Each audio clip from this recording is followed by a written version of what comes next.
नमस्कार बालमित्र आणि मैत्रिणींनो, लव किड्स अँड सेव्ह नेचर ह्या चॅनेलमध्ये तुम्हा सर्वांचं स्वागत. गोष्टी ऐकताय ना? आवडतायत गोष्टी? चला तर मग आज आपण गोष्टींचा शनिवार या उपक्रमाअंतर्गत आणखी एक गोष्ट ऐकणार आहोत, वनस्पतींशी गुजगोष्टी. गोष्टीचं नाव आहे वनस्पतींशी गुजगोष्टी. लेखक सयांतन दत्ता, चित्रांकन भव्य कुमार, अनुवाद नीता कुलकर्णी, प्रकाशन प्रथम बुक्स. चला तर मग ऐकूया नवीन गोष्ट, वनस्पतींशी गुजगोष्टी. भोवताली प्रचंड आवाज करणाऱ्या यंत्रांकडे जयश्री हताशपणे बघत होती. ती इंजिनिअरिंगची विद्यार्थिनी होती. बीप बीप बीप बीप, गर्र गर्र गर्र, बर्र बर्र. तिच्या मनात आलं, देवा किती त्रास आहे हा. तिला पाटीच्या म्हणजे आपल्या आजीच्या बागेची फार आठवण येत होती.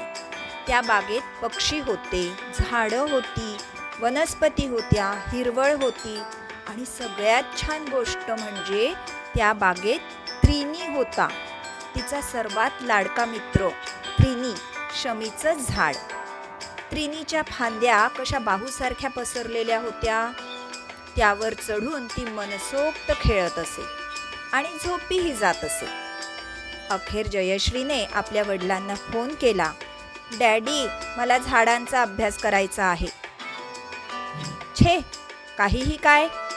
तिचे वडील स्वतः इंजिनियर असल्याने त्यांना तिचं म्हणणं अजिबात आवडलं नव्हतं. बाबांना आपण स्वतःचं म्हणणं नंतर पटवून देऊ, जयश्रीने विचार केला आणि तिनं झाडांचा म्हणजे वनस्पतींचा अभ्यास करण्यासाठी कॉलेजमध्ये प्रवेश घेतला. तिने तो अभ्यासक्रम यशस्वीरित्या पूर्णही केला. 5 वर्षात तिने 2 पदव्या घेतल्या. पण अजूनही अनेक प्रश्नांची माझ्याकडे उत्तरं नाहीत, ती विचार करत असे. झाडं एकमेकांशी बोलतात का? त्यांची भांडणं होतात? झाडं एकमेकांचे मित्र होतात का, जसा त्रिनी माझा दोस्त आहे तसे? या प्रश्नांची उत्तरं जाणून घेण्यासाठी जयश्रीनं अनेक ठिकाणं पालथी घातली.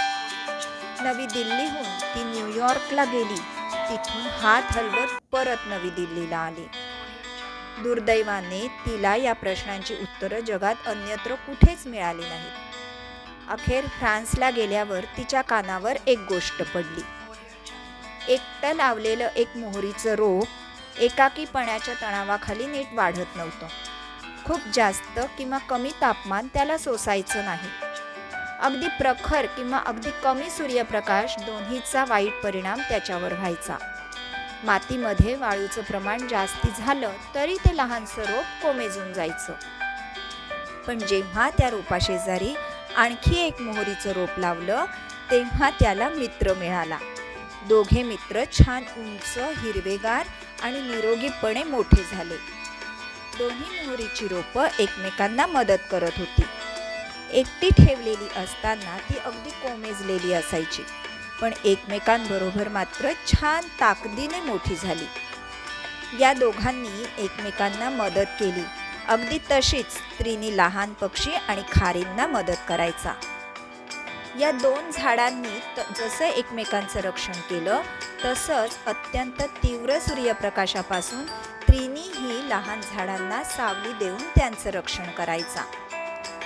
मात्र जयश्रीच्या मनात अजूनही उत्तरांपेक्षा प्रश्नांची दाटीच जास्त होती. वनस्पती एकमेकांना मदत का करतात? ती मदत कशा प्रकारे होत असते? जयश्रीने खूप विचार केला, खूप वाचन केलं.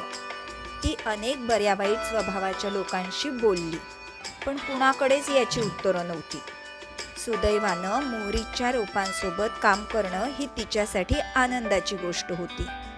त्यांना वाढवणं हे अवघड काम नव्हतं. त्यासाठी एकाच गोष्टीची गरज होती, पेपर क्लिप. एक पेपर क्लिप वापरून एका वेळी एक अशा प्रकारे तिने चिकाटीने मोहरीच्या तब्बल 4000 बिया पेरल्या आणि असा प्रयोग ती पुन्हा करतच राहिली. पण सगळ्या प्रश्नांची उत्तरं काही तिला प्रत्येक वेळी मिळाली नाहीत. तब्बल 21 वेळा तिच्या पदरी अपयश आलं. जयश्रीच्या समोर आणखी नकारात्मक गोष्टी वाढून ठेवलेल्या होत्या. तिला वाटेल तशा खोट्या आणि भयंकर गोष्टी नेहमीच ऐकवल्या जात. बायका आणि विज्ञान, छे, त्यांना ते येतच नाही. भारतीयांना मुळात संशोधन जमतच नाही. उगीच माझं डोकं खाऊ नका, जयश्री म्हणत असे आणि आपलं काम सुरू ठेवत असे. अखेरीस ती जिंकली. तिला यश मिळालं. आहा, मला सापडलं. वनस्पती एकमेकांना सतत मदत करत असतात हा शोध तिने लावला. मोहरीची काही रोपं त्यांच्यासारख्याच असणाऱ्या इतर रोपांना मदत करतात हे तिला समजलं. तर काही मोहरीची रोपं त्यांच्यापेक्षा वेगळ्या असणाऱ्या मोहरीच्या रोपांनाही मदत करतात हेही तिच्या लक्षात आलं. नवीन गोष्टींची उत्तरं जशी मिळत जातात तसे मनातले प्रश्नही वाढत जातात. किती आश्चर्य आहे बघा, काही वनस्पती जे करतात त्यापेक्षा फारच वेगळं काही बाकीच्या वनस्पती का करत असतील. मग तिला उमगलं की ज्या वनस्पती अनोळखी वनस्पतींच्या सोबत वाढतात त्या त्यांना अपरिचित असणाऱ्या वनस्पतींना मदत करायला शिकतात. त्यांची ही वर्तणूक उत्क्रांती या आश्चर्यकारक गोष्टीमुळे लाखो वर्षापासून आकाराला आली आहे. मग जयश्रीने विचार केला, असं असेल तर कोणत्या बिया एकत्र लावल्या तर त्या एकमेकींना वाढण्यासाठी मदत करतील हे आपण शोधून काढलं तर किती मस्त गोष्ट होईल ही. आपण अनेक बियांचं उत्पादन करू शकू आणि तेही अगदी कमी वेळात, फार अल्प खर्चात. पण कोणत्या बिया एकत्र वाढतील, त्या एकत्र कशा पद्धतीने वाढवता येतील याच्या जोडीला इतरही काही प्रश्न आहेत. रोपं हुशार असतात का, ती कितपत हुशार असतात, या साऱ्या प्रश्नांची उत्तरं मिळवण्यासाठी जयश्रीचे प्रयत्न सुरू होते. त्या दरम्यान तिला लाडक्या वनस्पतींच्या मदतीने नवीन नवीन ज्ञान मिळतच होतं. अशीच मदत माणसांनी एकमेकांना केली तर हे सगळं जग किती सुंदर होऊन जाईल. आज तुम्ही या वनस्पतींकडून काय शिकलात?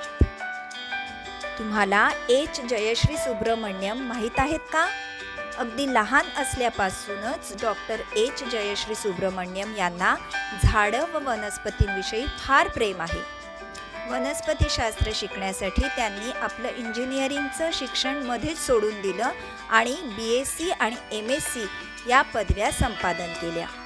2017 साली जयश्री यांनी आपल्या PhDच्या संशोधनाला फ्रान्समध्ये सुरुवात केली. वनस्पतींमधील परहित वृत्ती म्हणजेच दुसऱ्याला मदत करण्याची वृत्ती हा त्यांच्या संशोधनातला महत्त्वाचा भाग होता. तणावाच्या काळात वनस्पती एकमेकींना वाढण्यासाठी मदत करतात हा शोध त्यांनी मोहरीच्या म्हणजेच अरॅबिडॉप्सिस थॅलियाना रोपांच्या अभ्यासातून लावला. ज्या वनस्पती अनेक वर्ष त्यांना अपरिचित असणारी झाडं आणि वनस्पतींच्या सहवासात वाढतात त्यांची इतरांना मदत करण्याची प्रवृत्ती असते. इतर वनस्पती मात्र त्यांच्याशी साधर्म्य असणाऱ्या वनस्पतींनाच मदत करतात. डॉक्टरेट संपादन केल्यानंतरच्या संशोधनासाठी 2021 साली जयश्री यांची मेरी क्युरी यांच्या नावाने देण्यात येणाऱ्या अत्यंत मानाच्या फेलोशिपसाठी निवड झाली. ख्यातनाम महिला शास्त्रज्ञ मादाम मेरी क्युरी यांच्या नावाने ही फेलोशिप देण्यात येते. वनस्पती बुद्धिमान किंवा चतुर असतात का हे या संशोधनातून शोधण्याचा त्यांचा प्रयत्न असेल. अर्थात जयश्री यांचा हा सगळा प्रवास मुळीच सोपा नव्हता. कामाच्या ठिकाणी वंशभेद, लिंगभेद या गोष्टींना त्यांना अनेकदा तोंड द्यावं लागलं. मात्र त्यांच्या तीव्र जिद्दीने आणि निश्चयी वृत्तीने त्यावर मात केली. विज्ञान हा विषय प्रयोगशाळेच्या बाहेर नेऊन प्रत्येकापर्यंत घेऊन जाण्यासाठी त्या फार तळमळीने प्रयत्न करत असतात. विज्ञानाच्या क्षेत्रात स्त्रियांना समान संधी मिळावी, त्यांच्या कामाचं स्वागत व्हावं यासाठी प्रयत्नशील असणाऱ्या समाजसेविका म्हणून त्या काम करत आहेत. तणाव असताना, बिकट परिस्थिती असताना स्वार्थ बाजूला ठेवून एकमेकांना कशी मदत करता येईल हे माणसाने वनस्पतींकडून शिकायला हवं असं त्यांना मनापासून वाटतं. नुकत्याच मोठ्या होऊ लागलेल्या जयश्रीला झाडं आणि रोपं यांच्या इतकं दुसरं काहीही आवडायचं नाही.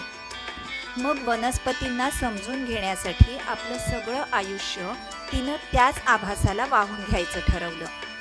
पर्यावरण तज्ज्ञ डॉक्टर जयश्री सुब्रमण्यम यांचं हे चरित्र म्हणजे जणू उत्कटतेची आणि उत्साहाची गाथाच आहे. आवडली ना गोष्ट? चला तर मग आपल्या मित्र आणि मैत्रिणींनाही शेअर करूया. आणि हो, लाईक आणि सबस्क्राईब करायलाही विसरू नका.